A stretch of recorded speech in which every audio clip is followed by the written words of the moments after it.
नमस्ते। और मैं रश्मि आप सबके सामने फिर से हाजिर हूँ। और इस बार मैं जिसकी कहानी लेके आई हूँ वो मेरी ही बहन है और अच्छा लिखती है, नीलिमा चंद्रा। आप लोगों ने नाम भी सुना होगा।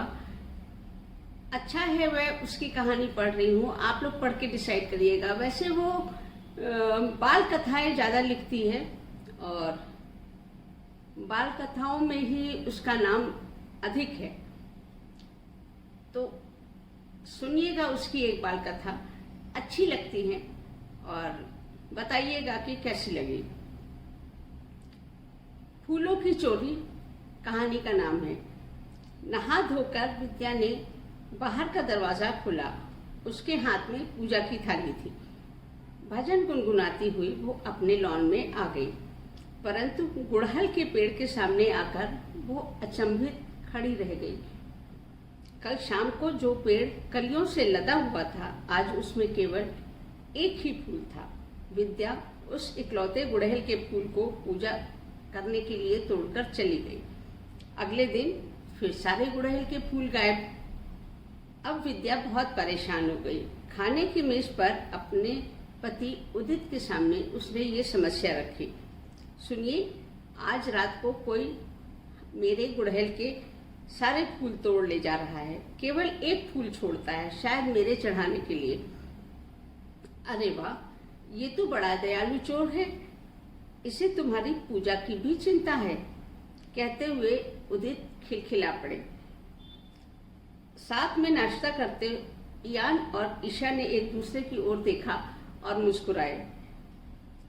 मैं परेशान हूँ और तुम लोग मुस्कुरा रहे हो। विद्या का गुस्सा सातवें आसमान तक पहुंच गया। सॉरी मम्मी, दोनों एक साथ बोले।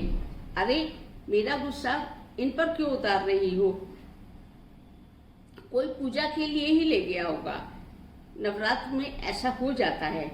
कल तुम्हें अपने फूल मिल जाएंगे, रोज ही तो खिलते हैं। उदित समझाते हुए बोले। मुझे भी पहले ऐसा ही लगा था, पर 3 रोज से ये चोरी हो रही है। विद्या ने अपनी परेशानी बताई। अच्छा, नाश्ता करो, देखते हैं, उदित बोले और बात आई गई हो गई।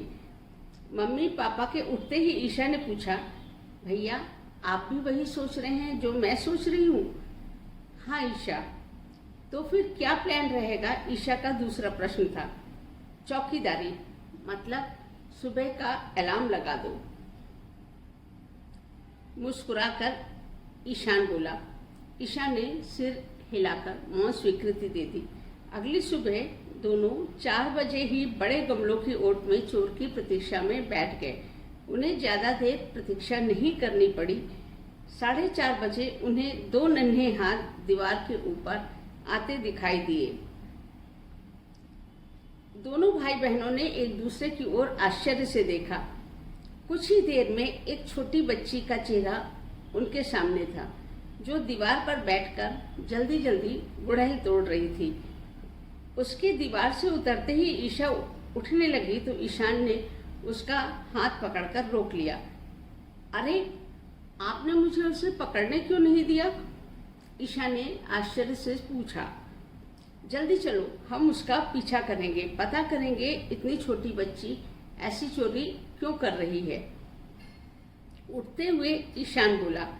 दोनों जल्दी जल्दी थोड़ी दूरी बनाकर उस बच्ची के पीछे पीछे चल दिए, ऐसे जैसे टहल रहे हों।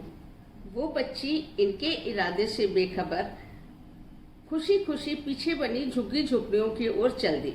उसके घर के पास पहुंचकर दोनों भाई बहन बहुत सुखद आश्चर्य से भर गए। सारी झोपड़ियों से अलग एक झोपड़ी थी उसकी झोपड़ी के पास की जमीन में ढेर सारे एक गेंदे के फूलों से लदे हुए थे। दोनों भाई बहन चुपचाप वापस आ गए। घर में घुसते ही विद्या ने पूछा, सुबह सुबह कहाँ गायब हो गए थे तुम दोनों? मम्मी, हमने आपके चोर का पता लगा लिया, चहकते हुए ईशा बोली। अरे, तुम दोनों चोर के पीछे चले गए थे? अरे, हमें जगाना चाहिए था ना, ऐसे में खुद को खतरे में क्या डालना अक्लमंदी है? घबराहट के साथ मम्मी डांटने लगी। अरे मम्मी, वो चोर एक छोटी बच्ची है। खतरा होता तो हम नहीं जाते, और हम केवल उसका घर देखकर आए हैं, अंदर नहीं गए। चलिए आपको दिखाएं। ईशान ने पूरी बात बताई। थोड़ी ही देर में विद्या और उदित बच्चों के साथ उस लड़की की झोपड़ी के आगे खड़े हो गए। आवाज देने पर वो बच्ची बाहर आई। बेटा, तुम तो इतनी छोटी सी प्यारी सी बच्ची हो, फिर मेरे घर के फूल क्यों चुराती हो? विद्या ने सीधा प्रश्न पूछा। बच्ची थोड़ा डरी, फिर बोली, मेरा नाम रानी है। मेरे पापा पुताई करते थे और मेरी माँ मंदिर के पास फूल बेचती थी। पिछले साल पापा नहीं रहे और माँ मंदिर के पास सुबह फूल बेचकर फिर 2 घरों में काम करने लगी। हमारी पढ़ाई छूट गई, पर हम भूखे नहीं थे। 2 महीने से माँ बीमार है। मैं ये जो फूल मम्मी ने बोए हैं उन्हें बेचकर भाई के लिए दूध और आटा लाती हूँ। लेकिन नवरात्र में अगर मेरे फूल में गुड़हल नहीं होगा तो कोई उसे नहीं खरीदेगा।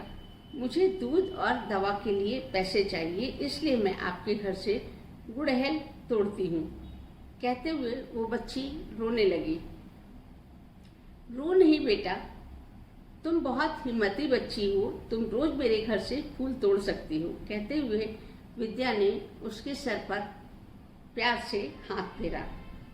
और तुम्हारी मम्मी का भी इलाज हम करा देंगे। मैं डॉक्टर हूँ, क्या मैं तुम्हारी मम्मी को देख सकता हूँ? उदित ने पूछा।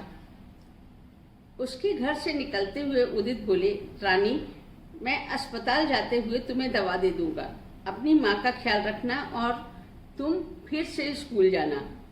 बाकी चीजें हम देख लेंगे। डबडबाई आंखों से रानी हाथ जोड़े खड़ी थी। उसकी भावना उसके चेहरे पर लिखी हुई थी, परंतु उसके मुंह से कोई शब्द नहीं निकल रहे थे। घर पहुंचकर विद्या बोली, फूलों की चोरी ने नवरात्र में कुछ अच्छा करने का मौका दे दिया। सभी ने सहमति में सर हिलाया और सभी के चेहरे पर संतोष की मुस्कान थी। तो ये तो थी नीलम राकेश की कहानी, फूलों की चोरी। आप बताइएगा कि आपको कैसी लगी। आशा है पसंद आई होगी। फिर मिलते हैं, फिर सुनाते हैं अपनी कहानी, और फिर किसी और कलाकार या चित्रकार रचनाकार की कहानियाँ सुनते रहिए बारी बारी, है ना। नमस्कार।